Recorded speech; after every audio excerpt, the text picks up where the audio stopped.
산 수영로 교회를 섬기시는 이규현 목사님 아마 아실 겁니다. 그죠? 네, 너무나 귀한 목사님. 이규현 목사님께서 쓰신 깊은 만족이라는 책이 있습니다. 이 깊은 만족이라는 책 시편 23편을 묵상한 책입니다. 제가 왜 이 책을 여러분에게 거론하느냐? 이 책을 보면은 이 작고하신 우리 이어령 교수님에 관한 이야기가 그 글 가운데, 그 책 가운데 들어 있습니다. 저는 이 부분을 보면서 은혜 받아가지고요. 네, 이 부분을 한번 여러분에게 있는 그대로 이규현 목사님께서 그 책에 쓴 그대로 이어령 목사님에 관한 그 이야기를 읽어드리겠습니다. 이어령 교수님이 어렸을 때 열이 펄펄 끓고 힘들어 죽을 것 같은 열병에 걸렸는데 그때 마침 어머니는 외출하고 안 계셨습니다. 어머니를 그리워하며 이불을 덮고 땀을 흘리며 힘들어하고 있는데 어머니가 돌아오셨습니다. 밖에서 들어온 어머니가 차가운 손으로 자기 얼굴을 만지는데 어머니와 자신의 사이에 얇은 막이 있는 것을 느꼈다는 것입니다. 자신을 너무도 사랑하는 어머니이지만 자신의 고통의 깊은 세계 안으로 들어올 수 없는 한계를 느꼈다는 것입니다. 그렇죠? 네. 이어령 교수님께서 어렸을 적에 열병에 걸려 너무나 힘들어하는데 어머니는 아니 계시고요. 어머니가 그립잖아요. 어머니가 빨리 오셔서 나를 좀 만져주시고 안아주시고 기도해 주시고 그러면 나을 것 같은데 네. 어머니가 돌아오셔서 그 손으로 또 이 수건을 가지고서 물에 적셔가지고 또 이렇게 열시키려고 하잖아요. 네. 그런 걸 해주시는데 뭔가 얇은 막 네. 어머니와 우리 이어령 교수님 사이에 얇은 막이 있는 걸 느꼈다라는 겁니다. 자신의 그 고통으로 들어올 수 없는 뭔가를 느꼈다는 겁니다. 이걸 가지고 이규현 목사님은 실존적 외로움이다. 실존적 외로움이다. 맞습니다. 이게 바로 우리의 인간이 갖고 있는 본질적 실존적 외로움입니다. 나 혼자 이 고통을 겪는다. 누군가가 나를 도와줄 수 없다. 홀로 이 고통을 감당해야 한다 라고 느끼는 순간에 찾아오는 이 외로움, 이 외로움이 시편 23편의 사망의 음침한 골짜기를 다닐 때 모든 사람이 느끼는 가장 큰 고독이라는 겁니다. 나 혼자밖에 없다. 믿었던 어머니도 내 고통을 어떻게 해줄 수 없다. 그때 우리의 영혼은 아파 신음하기 시작합니다. 아파서 신음하기 시작합니다. 나는 혼자다. 아무에게도 돌봄받지 못한다. 그 고독의 외로움을 일전에 저희가 봤던 칼 야스퍼스가 말한 한계 상황의 고독입니다. 이 실존적 외로움. 그런데 하나님의 선하심을 맛보아한 다윗에게는 사망의 음침한 골짜기가 더 이상 실존적 외로움이 아니었다라는 겁니다. 한계 상황의 고독이 아니었다라는 겁니다. 영원히 신음하는 고통이 아니었다라는 겁니다. 다윗에게는 이 사망의 음침한 골짜기가 주의 지팡이와 막대기를 경험하는 역설적 축복의 시간이자 역설적 축복의 장소였다라는 겁니다. 세상은 실존적 외로움이다라고 얘기합니다. 세상은 한계 상황의 고독이다라고 이야기합니다. 세상은 이야기합니다. 그 어느 누구도 나를 지금 도와줄 수 없어. 이 문제는 나의 문제야. 이 고통, 이어령 교수님이 말씀하신 이 아픔, 이 열병, 어머니도 어떻게 할 수가 없어. 이 고통 들어올 수 없어라고 느껴지는 그 한계적 고통, 그 외로움의 고통, 실존적 외로움의 고통, 하나님이 터치하시면 실존적 외로움이 축복으로 바뀌게 된다라는 겁니다. 바로 이것이 다윗이 고백한 하나님의 선하심을 맛보아 알았다. 그런데 다윗의 고난은 계속된다라는 겁니다. 선하심을 맛보아 알고서 거기서 인생이 마치면 얼마나 좋을까요? 그게 저와 여러분이 원하는 거 아닌가요? 네. 그런데 다윗의 인생에 굴곡된 고난은 계속 이어졌다라는 겁니다. 오늘 말씀을 보면은요, 사울의 추격을 피해 도피 생활을 하던 다윗에게 큰 위기가 찾아왔습니다. 그런데 그 위기 가운데도 변함없이 끊임없이 하나님의 도우심은 계속되어졌습니다. 꼼짝없이 사울에게 잡힐 수밖에 없는 절체절명의 순간에도 다윗을 향한 하나님의 지팡이와 막대기의 안위하심은 계속해서 진행되어졌다라는 겁니다. 그분의 선하심, 그분의 안위하심은 ing, 현재 진행형임을 보여주고 있는 겁니다. 오늘 말씀에 은혜 받는 데 있어서 저와 여러분이 먼저 주목해야 될 것, 오늘 말씀은요, 사울과 다윗 사이에, 다윗과 사울 사이에 서로 다른 두 인물이 비교되고 있습니다. 다윗과 사울 사이에 서로 다른 두 인물이 오늘 말씀 속에 비교 대조되고 있습니다. 한 사람은 다윗의 은신처를 찾아온 요나단이고요. 다른 한 사람은 다윗의 은신처를 사울에게 밀고 한 10사람들입니다. 두 부류의 인생이 사람이 비교 대조되고 있습니다. 먼저 요나단이 누구인가요? 오늘 말씀을 보면 16절에 보면 사울의 아들이다라고 되어 있습니다. 사울의 아들. 요나단은 다윗을 죽이고자 혈안이 되어 있던 사울 왕의 아들입니다. 그리고 당시 왕위 계승 서열 1위의 왕세자였습니다. 여러분이 만약에 요나단이라면 여러분은 과연 어떤 선택을 하실런지요? 그죠? 여러분의 인생 가운데 다윗과 얽혀 매어진 그 인생의 기로에서 여러분은 과연 어떤 선택을 하실런지요? 이 요나단이 선택한 것은요, 세상적 가치, 세상적 기준, 세상적 방법이 아니었습니다. 소위 말해 그냥 점잖게 처음에 다윗과 우정을 쌓았어도요, 그냥 점잖게 모른 척하면서 그냥 입술로 그냥 다윗을 위로하면서 그냥 가만히 있으면 저절로 왕이 됩니다. 서열 1위 왕자라니까, 왕세자라니까요.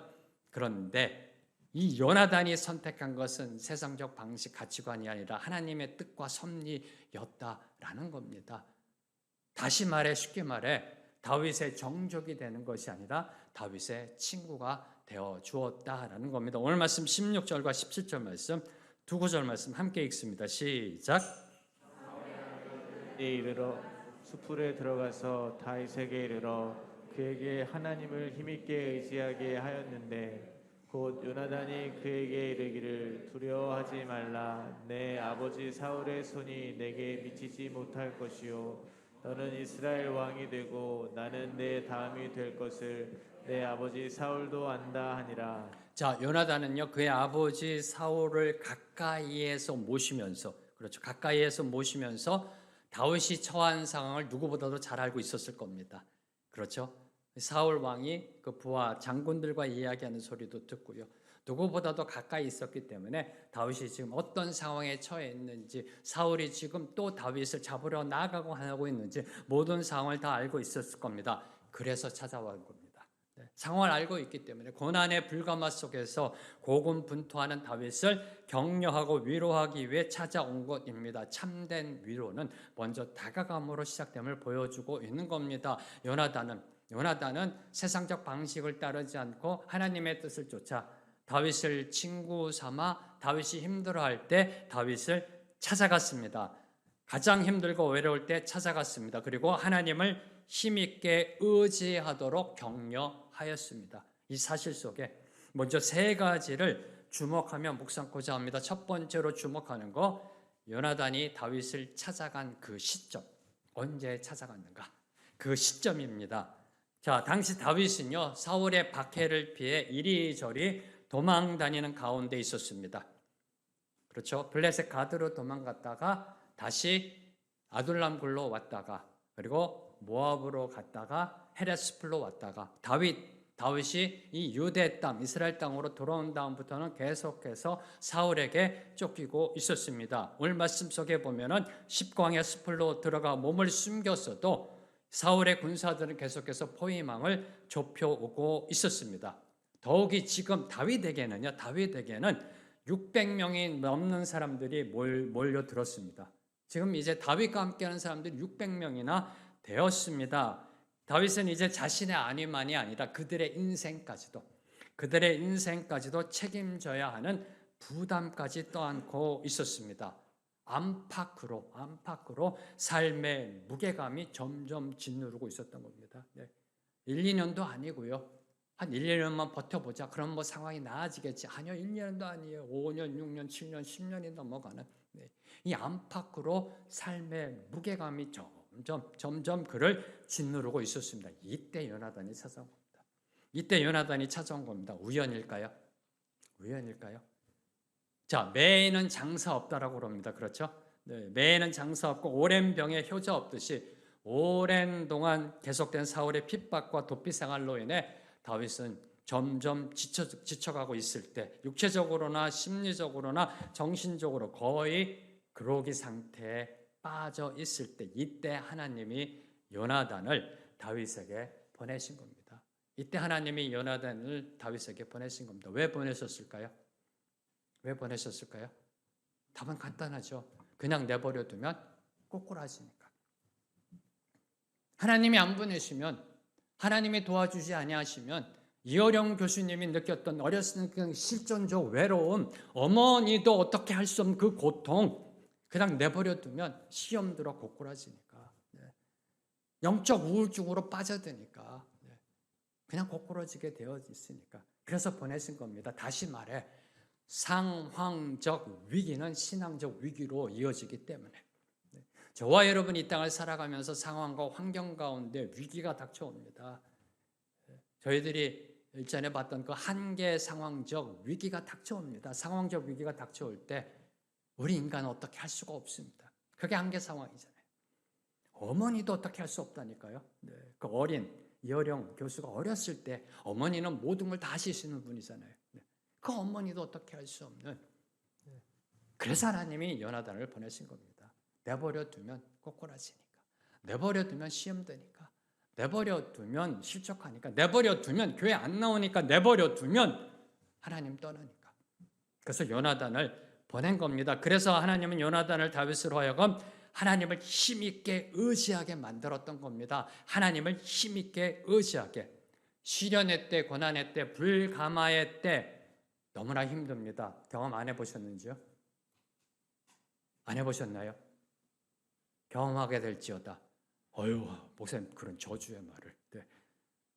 시련의 때, 고난의 때, 불가마의 때, 한계 상황에 사망의 음침한 골짜기를 지나는 이때 참으로 힘듭니다. 참으로 고통스럽습니다. 좌절하고 싶고 모든 거 포기하고 싶고요. 될 대로 되라 그냥 인생 내던지고요. 그냥 그 자리에 펄썩 주저앉고 싶습니다. 그런데 아세요? 그때가 주님을 만나는 때라는 거. 그때 주님이 오신다라는 거. 아니, 주님은 계셨어요. 주님이 계셨어요. 지난번에 말씀 나눴던 것처럼 불가마 속에서 저와 여러분이 점점 신앙인으로 만들어질 때 바깥에서 하나님은 토기장이로서 얼굴을 내밀고 보고 계신다는 거. 혹시라도 금이 갈까봐, 혹시라도 깨질까봐. 그때가 주님을 깊게 만나는 때라는 겁니다. 주님의 도움을 깊이 체험하는 때라는 겁니다. 주님의 선하심을 맛보아하는 때라는 겁니다. 다윗이 블레셋 가드에 가서 미친 채 하는 고난의 때를 경험하지 않았으면 어떻게 하나님의 선하심을 알 수 있을런지요. 다윗이 승승장구하여 그냥 왕이 계승받고요. 그렇게 나아갔다라면 시편의 아름다운 그런 시들을 쓸 수 있었을까요? 그래서 하나님께서는 다윗으로 하여금 그 한계 상황의 실존적 외로움의 고통 가운데 있게 하시고 하나님의 때에 맞게 요나단을 보내셔서 다시 하나님을 힘있게 의지하게 만드셨던 겁니다. 두 번째로 묵상하는 것 17절 상반절을 보면요. 요나단은 다윗을 향하여 두려워하지 말라라고 격려하고 있습니다. 17절 상반절을 보시면은 곧 요나단이 그에게 이르기를 두려워하지 말라. 두려워하지 말라. 요나단이 다윗을 찾아가서 하나님을 힘있게 의지하게 만들었는데 그 첫 마디가 두려워하지 말라. 두려워하지 말라라고 격려하고 있습니다. 자, 이는 당시 다윗이 두려워하고 있었다는 거예요. 다윗이 두려워하고 있었다는 것을 말해주고 있는 겁니다. 그러니까 두려워하지 말라라는 말로 먼저 격려한 겁니다. 다윗도 두려워하는 사람입니다. 하나님을 만난 사람, 선하심을 맛보아하는 사람도 두려움이 밀려오는 게 우리의 인생이라는 겁니다. 사실 사람은요, 누구나 감당할 수 없는 위기를 만나면요, 두려워하게 마련입니다. 목사인 저도 예외가 아니고요. 두려움이 오죠. 하나님 어떡할까요? 인간이다 보니까 염려, 불안, 걱정, 근심이 들어오게 되어 있습니다. 근데 여기서 저와 여러분이 기억해야 될 거, 두려움 자체가 문제가 아니라는 겁니다. 두려움 자체가 문제가 아니라 그 두려움을 극복하지 못하면 그 위기에서 벗어날 수 없다는 겁니다. 이게 문제예요. 두려움 자체의 문제가 아니라 그 두려움을 극복하지 못하면 우리에게 닥친 그 인생의 위기, 실존적 외로움, 불가마의 고통에서 벗어날 수 없다라는 사실입니다. 다윗은 사울이 두려워서 블레셋 가드로 도망갔습니다. 그런데 그 도망간 곳에서 또 다른 두려움으로 심히 두려워했다라고 성경은 기록하고 있습니다. 한 번 뱀에 물렸던 사람은요, 새끼줄 보고도 놀란다라고 합니다.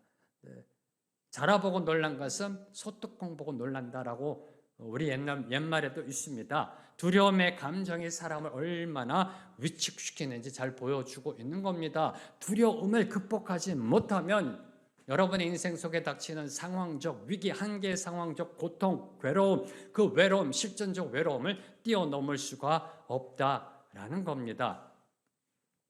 그러므로 누구든지 자신이 처한 위기에서 벗어나려고 하면 저는 두려움이 아니라 위기, 고통, 고난, 시련, 여러분의 인생 가운데 반드시 다가오는 그 시련, 고난, 위기, 가정적인 위기, 자녀들의 위기, 시련, 고통, 그 고통 시기의 그 위기를 뛰어넘기 위해서는, 벗어나기 위해서는 먼저 두려움부터 극복해야 된다. 우리의 감정이잖아요. 두려움, 심리적인 문제잖아요. 이 두려움부터 극복해야 한다는 겁니다. 여기서부터 하나님을 힘있게 의지하는 것이 출발점이 됐다는 걸 보여주고 있는 겁니다. 요나단이 다윗을 하나님을 힘있게 의지하도록 만들었는데 그 출발점이 찬양하자, 말씀 읽자, 성경 공부가 아니자 두려워하지 말라부터 시작하는 겁니다. 두려워하지 말라. 우리의 감정, 우리의 심리적인 문제, 여기서부터 출발함을 보여주고 있는 겁니다. 자, 그러면 두려움을 극복하려면 어떻게 하는가요? 두려움을 극복하려면 어떻게 하면 되나요? 여러분 언제 두려움 느끼세요? 언제 두려움 느끼세요? 내가 뭘 어떻게 할 수 없을 때 두려움 느끼지 않으세요? 내가 뭘 할 수 있으면 두려움이 별로 없습니다. 내가 뭐 이거 하면 되지 뭐. 뭐가 문제가 일이 터졌어요. 이거 내가 이렇게 하지 뭐. 경제적인 문제가 터졌어요. 뭐 어떻게 이렇게 해야지 뭐. 근데 내가 감당할 수 없는. 내가 감당할 수 없는, 즉 나보다 더 강한, 나보다 강한 내 능력을 뛰어넘고요, 나보다 더 강하다고 느껴질 때 그때 우리는 두려움을 느낀다라는 겁니다. 저만 그런가요? 다 그렇잖아요, 그죠? 내가 어떻게 할 수 없는 그 강한 존재, 강한 대상, 강한 일을 만났을 때 이때 우리는 두려움을 느낀다라는 겁니다. 내가 무능력하다고 느꼈을 때 이때 그러면 해결책은 의외로 간단하다는 겁니다. 해결책이 너무 간단합니다. 왜요? 그 대적보다 더 강한 존재를 붙잡으면 되니까. 안 그런가요? 바로 그분이 하나님이십니다. 바로 그분이 하나님이세요.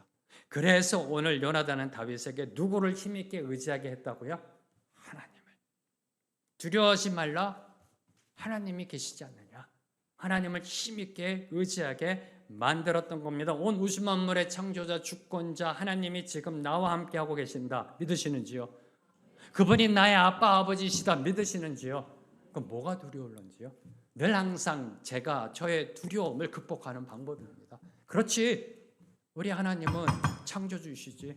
우리 하나님은 주권자이시지. 통치자이시지. 이런 문제 하나님이 섭리로 역사하시면 해결될 거야.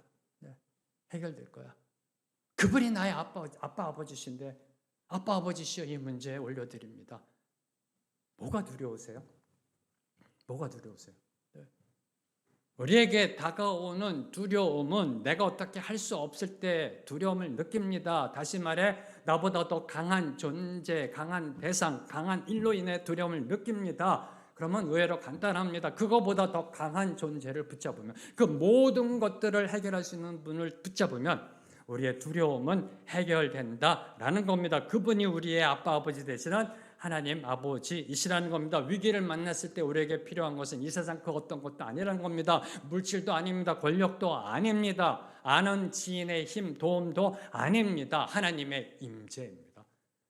하나님이 나와 함께하고 계신다는 그 확신, 하나님은 늘 항상 우리와 함께하고 계십니다. 믿으시는지요?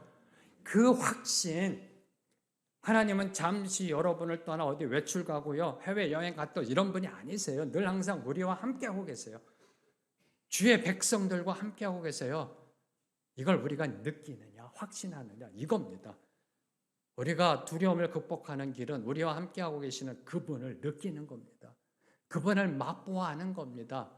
그러면 두려움이 극복되어진다라는 겁니다. 그래서 전 이 부분을 묵상하면서요, 다윗의 인생과 함께, 다윗은 두려워했습니다. 근데 그 중간중간마다 하나님을 만난, 선하심을 만난 체험이 들어가요. 그 중간중간마다. 두려워하고 그 중간중간마다 하나님을 만나서 찬양하고 하나님을 경외하고 나아가고 선하심을 맛봐 알았다라고 그러고요. 사망의 음침한 골짜기를 지날지라도 나를 어떻게 해할 수 없다. 두려움이 없다. 주의 지팡이와 막대기가 있다. 하고 또 두려워하고, 그러다 또 하나님의 임재 확신 속에 또 선하심을 맛봐 알았다 그러고요. 이걸 보면서 하나님의 임재에 대한 확신이 점점점 견고해지는 것이 우리의 신앙의 여정이다. 신앙의 여정이다. 한 번에 모든 게 이루어지면 얼마나 좋을까? 한 번에 모든 게 이루어지면 얼마나 좋을까요? 근데 그게 아니라 우리의 인생은 하나님이 나와 함께하고 계시던 그 불변의 진리, 그 진리를 우리의 삶 속에서 알아가고 깨닫게 되고 확신해가는 그 신앙의 여정임을 오늘 두려워하지 말라라는 다윗을 향한 이 말씀 속에 저와 여러분에게 주시는 교훈입니다. 절대로 이렇게 자책하시면 안 돼요. 야, 내가 목사인데, 권사인데, 내가 신앙 연륜이 벌써 50년인데 왜 또 두려워하지? 아, 정말 이게 믿음이 이 정도밖에 안 되나? 아니요. 그때 주님을 만나고 주님의 임재를 다시 확신하시고 또 일어나는 겁니다. 또 일어나서 주님을 찬양하다가 또 나보다 더 강한 존재가 느껴지는 것이 쑥 들어오면 또 두려움이 느껴지는 거예요. 그 인간의 감정입니다. 그때 다시 하나님은 나와 함께하고 계시지. 그렇지. 하나님은 나의 아빠 아버지 되시지. 그걸 또 일어나는 겁니다. 다윗처럼 또 찬양하는 거예요. 그러다가 또 사울이 칼 들고 찾아오면 두렵잖아요. 그게 우리 인생의 여정인데 우리 인생의 방향성은 한 가지 방향성으로 나아간다는 겁니다.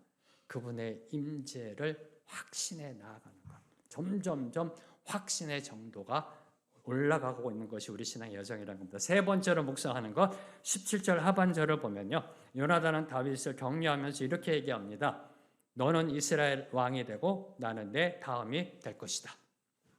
두려워하지 마라. 하나님을 힘있게 의지하라. 그리고 이야기합니다. 다음 이스라엘 왕은 내가 아니다. 내가 왕이 될 것이다. 저는 이 부분을 계속 묵상하면서요. 누구요? 요나단. 그런 생각 안 드세요? 참, 이 부분이요. 요나단을 고귀하고도 존귀하게 만드는 부분이에요. 저는 제가 요나단이었다면요. 조금 마음속에 이게 좀 있었을 것 같아요. 이렇게요. 내가 한번 왕이 돼볼까? 왕이 돼서 더 잘 다스리면 되는 거 아닌가? 하나님 저 왕 시켜주세요. 저도 신앙인이고요. 저도요 잘할 수 있을 것 같아요. 다윗과 함께 다윗 국무총리 시키고 잘해보 이런 게 좀 있지 않을까요? 욕심이 있지 않을까요? 하나님 나라를 위하는 일인데 또 이게요. 그런 게 좀 있지 않을까? 근데 요나단은요, 내가 아니라 네가 왕이 될 것이다. 와, 저는 이 부분이 요나단을 고귀하게 만드는 그러한 부분입니다. 존귀하게 만드는 내가 아니라 내가 왕이 될 것이다. 한국말은 이게 힘들어요. 이 내가가 누가 내가인지. 내가 아니라 너가, 아이가 아니라 유가 왕이 될 것이다. 자, 그럼 요나단 어떻게 그런 고상한 인품의 소유자가 되었을까? 본받고 싶은 인품이잖아요. 그 힌트가 18절에 보면 두 사람이 여호와 앞에서 언약하고 여호와 앞에 있었다는 겁니다. 여호와 앞에 코람데오 여호와 앞에 사는 인생을 살았다는 겁니다. 요나단 또한 다윗처럼 하나님을 경외하는 신앙인이었다라는 겁니다. 하나님의 살아계심을 믿고 하나님의 늘 항상 함께 하심을 믿고 늘 항상 하나님 앞에 여호와 앞에 쓰는 인생 신앙 코람데오의 신앙인이었음을 보여주고 있는 겁니다. 그 신앙이 요나단의 인생의 가치관을 180도 바꿔놓은 겁니다. 180도 바꾸는 겁니다. 하나님의 말씀이 왕자로서 금수저로서의 당연한 권리를 내려놓게 만들었던 겁니다. 이 쉽지 않은 거. 여러분이 쥐고 있는 그 손 필 수 있으세요? 웬만해서는 이거 피기 힘듭니다. 내가 이때까지 그 노력하며 수고하며 내가 불법으로 한 것도 아니고 하나님 앞에서 열심히 기도하면 모은 것들 이거 피기 힘들어요. 네, 피기 힘듭니다. 네. 그런데 오늘 요나단은요 펴버립니다. 왕자로서 금수저로서의 당연한 권리 이걸 내려놓습니다. 있는 자 가진 자로서의 기득권을 내려놓게 했다. 무엇이요? 하나님의 말씀이, 하나님의 뜻이, 코람데오의 신앙이 하나님의 뜻이 어디에 있는지 깨달으니까 피는 겁니다. 이거 다 쓸데없다. 하나님의 영광을 위해서 피는 겁니다. 사랑하는 성도 여러분, 기억하십시오. 사울은 끝까지 안 폈어요. 사울은 끝까지 기득권에 광적으로 집착하다가 결국 비참하게 자살로 그의 인생을 끝맺습니다. 끝까지 안 피고요. 광적으로 집착합니다. 이거 안 놓으려고. 알아요. 사울도 압니다. 하나님의 뜻이 다윗에게 있다는 거 알면서도 끝까지 버팁니다. 이거 못 내려놓겠다라고. 그러다가 그 끝은 결국 비참한 자살이었음을 기억하시게 되기를 바랍니다. 자, 이제 19절에서 24절은요. 요나단과 달리 다윗을 대적하는 자들, 그들, 즉 10사람들이 다윗의 소재에 대해 사울에게 밀고한 사실이 기록되어 있습니다. 19절과 20절 말씀 먼저 읽겠습니다. 시작. 그때 10사람들이 기브아에 이르러 사울에게 나와 이르되 다윗이 우리와 함께 광야 남쪽 하길라산 숲을 요새 숨지 아니하였나이까. 그러하온즉 왕은 내려오시기를 원하시는 대로 내려오소서. 그를 왕의 손에 넘길 것이 우리의 의문이다 하니. 아멘. 여러분의 친구, 여러분의 친족, 여러분의 가족, 구성원이 여러분의 등 뒤에서 칼을 들이대면 어떤 기분이실까요? 네. 이 10사람들은요, 지리적으로나 혈통적으로 사울보다는 다윗과 가까운 사람들입니다. 유다 혈통, 이 다윗의 혈통, 유다 지파 땅에 거주하는 사람들, 유다 지파 사람들이, 같은 지파 사람들이에요. 그런 그들이 기브아에 있는 사울을 찾아갔습니다. 왜요? 그 이유는 다름 아닌 다윗을 사울에게 넘겨주기 위함이었습니다. 20절을 보세요. 그를 왕의 손에 넘길 것이 우리의 의무이다. 다윗을 사울에게 넘기는 것이 우리의 의무이다라고 20절에 말하고 있습니다. 저는 이 상황을 보면서요, 떠오르는 인물이 하나 있었어요. 그냥 이 상황을 묵상하는데 뚝 떠오르는 인물, 가룟 유다. 그냥 가룟 유다가 떠오르더라고요. 가룟 유다가 예수님을 넘겨주고자 대제사장을 찾아가잖아요. 가룟 유다가 예수님을 대제사장에게 넘겨주고자 찾아갔던 것처럼 10사람들 또한 다윗을 사울에게 넘겨주려고 찾아갔던 것입니다. 여기서 10사람들과 가룟 유다의 분명한 공통점이 있습니다. 가룟 유다와 이 10사람들의 분명한 공통점, 그것은 바로 자신의 이기적인 욕심을 따라 행동했다라는 것, 다시 말해 세상적 가치관대로 살아간다라는 것, 요나단과는 달리 세상적 방식을 쫓아간다라는 것, 세상적 물질을 쫓아가고 세상적 정욕을 쫓아가고 육신의 정욕을 쫓아가고 안봉의 정욕을 쫓아가고 이생의 사랑을 쫓아가고 세상에 사는 모습 그대로 쫓아가는 것, 그게 현명한 거라고 생각하는 거잖아요. 가만히 있다 보면 바보처럼 당해. 이 세상이 어떤 세상인데 야, 세상보다 더 이게 지혜롭게 해야 돼 하면서 나아간 그 모습, 이 모습이 가룟 유다와 10사람들의 공통점이라는 겁니다. 그들은요, 악한 자들, 예수님 당시의 대제사장들, 지금 말씀 속엔 사울, 그 악한 자들이 원하는 것을 제공함으로써 반사이익을 얻고자 하는 겁니다. 자신에게 돌아올 이익이나 유익을 염두에 두고 행동하는 자들이라는 겁니다. 이게 공통점입니다. 한마디로 부질없는 세상 권력에 빌부터 살려고 하는 자들, 좀 더 고급스럽게 얘기하면 세상을 의지하려고 하는 자들, 세상에 답이 있다라고 생각하는 자들의 그 모습을 보여주고 있는 겁니다. 이것이 세상의 모습입니다. 이것이 세상에서 살아가고 있는 보통 사람들의 모습입니다. 요나단과 정반대에 서 있는 사람들입니다. 그런데 기억하십시오. 10사람들도 하나님이 택한 백성, 이스라엘 백성이었다는 사실. 이게 두려운 겁니다. 요나단의 정반대에 서 있는 사람들은 이방인이요, 불교 신자요, 무슬림을 믿는 그런 알카에다 그런 정말 독한 어떠한 그런 무장단체 그런 사람들이 아니라는 거예요. 요나단의 반대편에 서 있던 사람들, 똑같이 하나님을 믿는 사람들, 이스라엘 백성. 이게 두렵다라는 겁니다. 이게 두렵다라는 겁니다. 왜요? 내가 10사람들이 될 수 있으니까.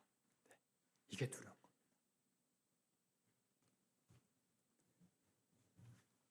다음으로 21절을 보면요, 사울은 10사람들의 밀고에 사의를 표합니다. 감사를 표하면서 그들이 여호와께 복받기를 원한다라고 하였습니다. 사울이 이르되 너희가 나를 긍휼히 여겼으니 여호와께 복받기를 원하노라. 여호와께 복받기를 원하노라. 저는 이 모습이 성경에 기록된 아이러니 중에 아이러니다. 성경에 기록된 아이러니들이 있거든요. 아이러니 중에 아이러니다. 왜요? 하나님의 말씀을 버린 자, 하나님의 불충한 자, 교만함으로 하나님께 패역함으로 나아간 자, 하나님의 말씀에 대적한 자, 누구요? 사울. 그의 입에서 여호와라는 단어가 나오고 있어요. 그의 입에서 여호와의 복이라는 단어가 나오고 있어요. 이게 아이러니 중에 아이러니예요. 여호와께 패역한 자, 여호와의 말씀을 우습게 하는 자, 여호와의 뜻이 다윗에게 있음을 알면서도 다윗을 죽이려고 하는 자 입에서 여호와라는 단어가 나와요. 여호와의 복이라는 단어가 나와요. 이게 정말요, 그 자체가 우픈 아이러니예요. 우픈 아이러니. 웃긴 슬픈 아이러니예요. 정말. 하나님의 복은요, 아무나 빌어준다고 해서 그 대상이 복을 받는 것이 아닙니다. 어제도 이 빌리그램 목사님 50주년 기념대회 끝나고 나오는데요, 이단들이 책자를 나눠주면서 하나님의 복 받으세요 그러더라고요. 하나님의 복 받으세요 이렇게. 그 순간 제가요, 그분들하고 그 안에 있는 거 펴놓고서 한번 토론을 할까도 생각했었어요. 복이 무엇인지. 그 책을 보면서 이렇게 그분들 주는 거. 복은 아무나 준다고 해서 하나님이 복 주시는 게 아니라는 겁니다. 하나님의 복은 아무나 빌어준다고 해서 그 대상이 복을 받는 것이 아닙니다. 설사 복을 비는 자가 신령한 자라고 해도, 복을 비는 자가 목사님이고 정말 신실한 어떤 장로님이라 할지라도 그 대상이 모두 다 복을 받는 것은 아닙니다. 하나님의 복은 아무나 주고받을 수 있는 싸구려가 아닙니다. 싸구려. 지금 사울은 하나님의 여호와의 복을 싸구려로 만들고 있어요. 싸구려로. 하나님의 복은 복을 빌어주기에 합당한 사람이 빌어줄 때, 그리고 복을 받기에 합당한 사람만이 받을 수 있는 겁니다. 자, 그럼 어떤 사람이 복을 받기에 합당한 사람일까요? 시편 1편 1절에서 2절 말씀. 여기에 답이 있습니다. 시편 1편 1절과 2절 말씀 함께 읽습니다. 시작. 복 있는 사람은 악인들의 꾀를 따르지 아니하며 죄인들의 길에 서지 아니하며 오만한 자들의 자리에 앉지 아니하고 오직 여호와의 율법을 즐거워하여 그의 율법을 주야로 묵상하는도다. 너무나 잘 아는 말씀입니다. 그렇죠? 여호와의 율법을 너무너무 사랑해서 말씀대로 살아가고자 하는 사람, 그 말씀대로 삶으로 증거하고자 하는 사람, 그 사람은 당연히 악인, 죄인, 오만한 자에 있지가 않죠. 한마디로 하나님을 경외하는 예배자, 하나님을 경외하는 예배자가 바로 복을 받는 사람임을 이 말씀을 통해서 저와 여러분이 알 수가 있는 겁니다. 이 시간에 서로 한번 옆에 계신 분 보세요. 그리고 이렇게 한번 축복합니다. 당신이 바로 그 복 있는 자입니다. 당신이 바로 그 복 있는 자입니다. 복 받으세요. 네. 이게 서로 하나님의 축복을 선포하는 거지. 지금 사울이 하나님의 말씀대로 살지 않는 무늬만 신앙인, 아니 종교인이 여호와의 복을 빌겠다. 누구에게? 10사람에게. 누구예요? 다윗을 넘겨주려고 하는 가룟 유다와 같은 그런 동류의 사람. 웃기잖아요. 사울이 10사람들을 여호와의 이름으로 축복하고 있다는 거. 하나님이 보시기에 얼마나 한심스러웠을까, 이러실 것 같아요. 잘들 논다, 잘들 논다. 그래서 하나님이 이제 개입하십니다.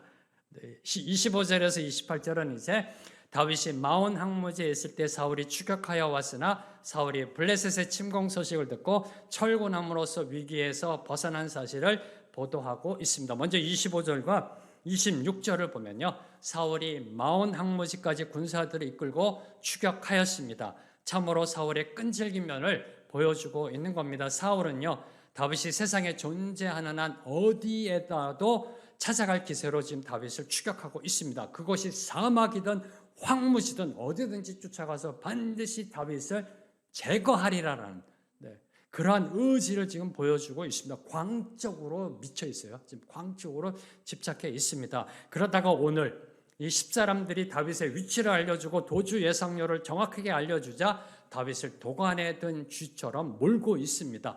다윗이 이쪽으로 하면 그쪽으로 쫓아가고 이쪽으로 도망가면 그쪽으로 쫓아가고 왜요? 10사람들이 알려주고 있으니까 일로 갔다 절로 갔다 어디로 갈 거다 알려주고 있으니까 오늘은 다윗을 잡을 수 있을 것 같았습니다. 계속해서 몰아치고 있었습니다. 그런데 오늘 말씀 보면 오늘도 결과는 다윗을 잡지 못했다는 겁니다. 오늘도 잡지 못했어요. 도관에 든 쥐로 잡을 수 있을 것 같았는데 수많은 군사들로 포위하며 포위망을 좁혀오고 있었는데 아니 정확히 말하면 다윗 잡기를 포기할 수밖에 없었다는 거예요. 다윗을 못 잡은 게 아니라 다윗을 잡는 것을 포기할 수밖에 없었다는 겁니다. 왜요? 27절 말씀 함께 읽습니다. 시작. 전령이 사울에게 와서 이르되 급히 오소서 블레셋 사람들이 땅을 침노하나이다. 사울은 블레셋의 갑작스러운 습격으로 인해 군사를 돌리지 않으면 안 되었던 겁니다. 그만큼 많은 군대를 몰고 온 거예요. 그만큼 몇 명 데리고 오고 주력 부대가 있었으면 사울이 전령을 보내서 니들이 먼저 가서 막고 있어라 블레셋을 내가 곧 합류하겠다 하면 되는데 주류 부대를 다 끌고 내려온 겁니다. 지금 다윗 하나 잡겠다고. 그래서 군대를 돌리지 않으면 안 되었던 겁니다. 이번만은 다윗이 절대로 자신의 손을 벗어나지 못할 것이라고 자신했는데 어쩔 수 없이 발걸음을 돌려야만 했던 겁니다. 이 대목에서 묵상하며 질문하는 것, 그럼 블레셋이 습격해 온 거 우연인가? 아까도 제가 먼저 질문 던졌잖아요. 요나단이 다윗을 찾아온 거 우연인가? 자, 블레셋이 이스라엘을 지금 침공해 들어온 거 우연인가? 그 어떤 조짐도 보이지 않았습니다. 군대가 움직이려면 조짐이 있어요. 적군의 움직임이 있습니다. 군대가 모여지고요. 서로 조짐이 있는데 그 어떤 조짐도 보이지 않는데 갑자기 블레셋 군대가 쳐들어온 겁니다. 다윗에게 운이 따른 것일까요? 다윗은 정말 운 좋은 사람인가요? 이에 대해 여러분의 대답이 무엇이냐? 이에 대해 여러분이 어떻게 생각하느냐가 여러분의 신앙의 현 주소를 보여주는 겁니다. 믿음의 정도를 보여주는 겁니다. 여러분의 영안이 열려 있는지 하나님의 섭리를 보고 있는지를 알려주는 겁니다. 다시 질문합니다. 블레셋의 침공은 우연인가요? 이에 대한 여러분의 생각, 요나단이 찾아온 거 우연인가요? 이에 대한 여러분의 답이 지금 여러분의 신앙의 현 주소, 여러분의 믿음의 정도, 여러분의 영안이 어느 정도 열려 있는지를 보여주게 한다는 겁니다. 블레셋의 습격은요, 다윗을 보호하시려는 하나님의 놀라운 섭리의 역사였다라는 겁니다. 다윗도 하나님이 이렇게 블레셋을 이용해서 자신을 구원하시리라고는 상상도 못했을 겁니다. 다윗이 기도 안 했을까요? 마온 항무지에서 이리 쫓기고 저리 쫓길 때 기도 안 했을까요? 기도했습니다. 주님 구하소서, 구원하여 주시옵소서. 저 사울과 싸우기 싫습니다. 사울과 맞서서 우리 동족끼리 피 흘리기 싫습니다. 구원하소서. 기도했을 겁니다. 기도했을 겁니다. 그때 하나님이 블레셋을 이용하셔서 사울의 추격을 멈추게 하셨던 겁니다. 하나님은 우리가 전혀 예상하지 못한 방법으로도 도우십니다. 전혀 예상하지 못한 방법으로 다윗을 도우셨습니다. 하나님은 우리가 도무지 헤어날 수 없다고 생각하는 그 사망의 음침한 골짜기에서도 전후 좌우가 꽉 막힌 불가마 속에서도 어떻게 빠져나갈 수 없는 그 불가마 속에서도 우리를 보호하시고 구원하신다라는 겁니다. 기억하십시오. 모든 것이 하나님의 손 안에 있다. 어제 프랭클린 목사님 We are secured in the hands of God. 하나님의 손에 secured 있다. 안전하게. 여러 번 강조하셨어요. In the hands of God. 하나님의 손에. 모든 것은 하나님의 손 안에 있다. 그리고 또 하나 우리 믿는 자들에게 임하는 위기는 하나님의 은혜에 앞서오는 전령이다. 우리 인생 믿는 자들에게 다가오는 한계 상황의 고독, 불가마의 고통, 사망의 음침한 골짜기의 고난, 하나님의 은혜 앞에 오는 하나님의 축복의 전령이다. 누구에게요? 믿는 자에게. 여러분에게, 저와 여러분에게. 인생의 시련과 고난이 여러분을 찾아오면 박수 치세요. 할렐루야, 하나님의 축복이 곧 오겠구나. 은혜가 곧 임하겠구나. 네. 어차피 시련과 고난을 겪게 돼 있어요. 그걸 어떻게 바라보느냐, 어떻게 바라보느냐가 여러분의 인생을 어떻게 만들어가느냐, 그 모습을 결정하게 될 줄 믿습니다. 오늘 말씀은 이렇게 요약합니다. 사울은 절대로 다윗을 잡을 수 없다. 세상은 절대로 여러분을 해할 수 없다. 지금 여러분의 시련과 고난은 절대로 여러분을 거꾸로뜨릴 수 없다. 왜냐하면 다윗을, 저와 여러분을 결코 내주지 않으시는 하나님이 계시기 때문에, 절대 그분의 손에서 우리를 내어주지 않으시는 하나님이 오늘도 저와 여러분과 함께 동행하시기 때문에, 오늘 14절 말씀, 다윗이 광야의 요새에도 있었고 또 십광야 산골에도 머물렀으므로 사울이 매일 찾되 하나님이 그를 그의 손에 넘기지 아니하시니라. 이 말씀은 오늘 저와 여러분에게도 동일하게 선포되는 주님의 말씀입니다. 다윗을 지켜 보호하신 그 하나님의 은혜를 생각하며 함께 찬양합니다. 하나님은 너를 지키시는 자. 함께 찬양하며 나아갑니다.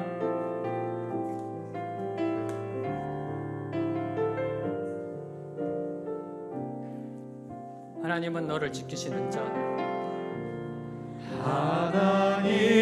하나님은 너를 지키시니 너의 우편에 그늘 계시니 너의 우편에 그늘 되시니 낮의 해와 밤의 달도 너를 해치 못하리. 너를 해치 못하리. 하나님은 너를 지키시는 자. 하나님은 우리 아빠 아버지 하나님이 우리를 지키시는 분입니다.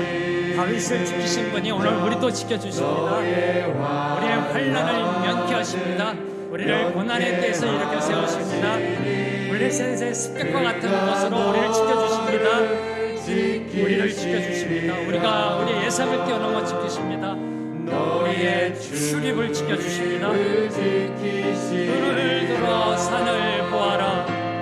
눈을 들어 산을 너의 도움 어디서 오나?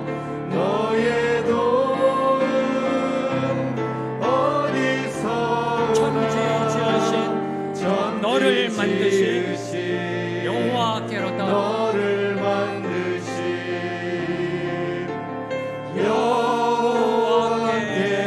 한 번 더 고백합니다. 하나님은 나를 지키시는 자. 나를 지키시는 자. 가슴에 손을 얹고요. 가슴에 손을 얹고 나를 지키시는 자. 나의 우편에 그를 낮의 해와 밤의 달도 나를 해치 못하리. 해와 밤의 달도 나를 해치 못하리. 나를 해치 못하리. 하나님은 나를 지키시는 자. 하나님은 나를 지키시는 감사합니다, 주님. 자. 나의 환난을 면케하시니 그가 나를 지키시리라. 그가 나를 지키시리라. 나의 출입을 지키시리라. 나의 출입을 지키시리라. 눈을 들어 산을 보아라. 눈을 들어 산을 보아라. 나의 도움 어디서 오나? 여러분의 도움 어디서 오나요? 세상인가요? 아니요, 하나님이십니다. 어디서 오나 천지 지으신 나를 만드신 주님 고백합니다. 결단합니다. 선포합니다. 여호와께로다. 우리를 지키시는 이 여호와를 찬양하며 나갑니다. 지존하신 주님 이름 앞에, 지존하신 주님 이름 앞에 무릎보다 경배해. 모두 무릎 꿇고 우리를 지켜주신 하나님 앞에 우리가 할 수 있는 것은 예배입니다. 경배입니다. 그분을 예배합니다. 그분을 늘 항상 그분 앞으로 나아갑니다. 고람대오로 나아갑니다. 그분을 찬양합니다. 그분을 송축합니다. 예수는 그리스도, 예수는 그리스도,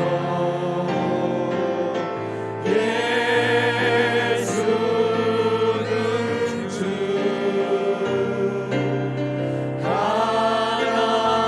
하나님의 영으로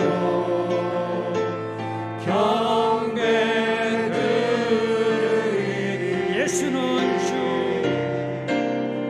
예수는 그리스도, 예수는 주, 예수는 그리스도, 예수는 주, 나의 주, 나의 그리스도. 오직 주님만이 나의 인생의 방패요 요새여 산성이심을 선포합니다. 예수는 주, 예수는 그리스도.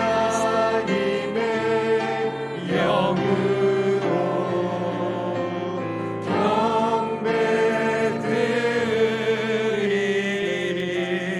경배드리리. 하나님 감사합니다. 오늘도 우리를 지켜주시는 하나님을 찬양합니다. 우리를 결코 내어주지 아니하시는 하나님을 송축합니다. 하나님을 예배합니다. 그 어떤 상황 가운데서도 영과 진리로 예배하는 예배자가 되게 하여 주시옵소서. 어떤 그 두려움 앞에서도 하나님 앞에 나아가는 코람데오의 감사와 경배와 찬송이 있게 하여 주시옵소서. 모든 영광과 존귀와 감사와 찬양을 우리의 삶을 통하여 받아 주시옵소서. 예수님의 이름으로 기도합니다. 아멘.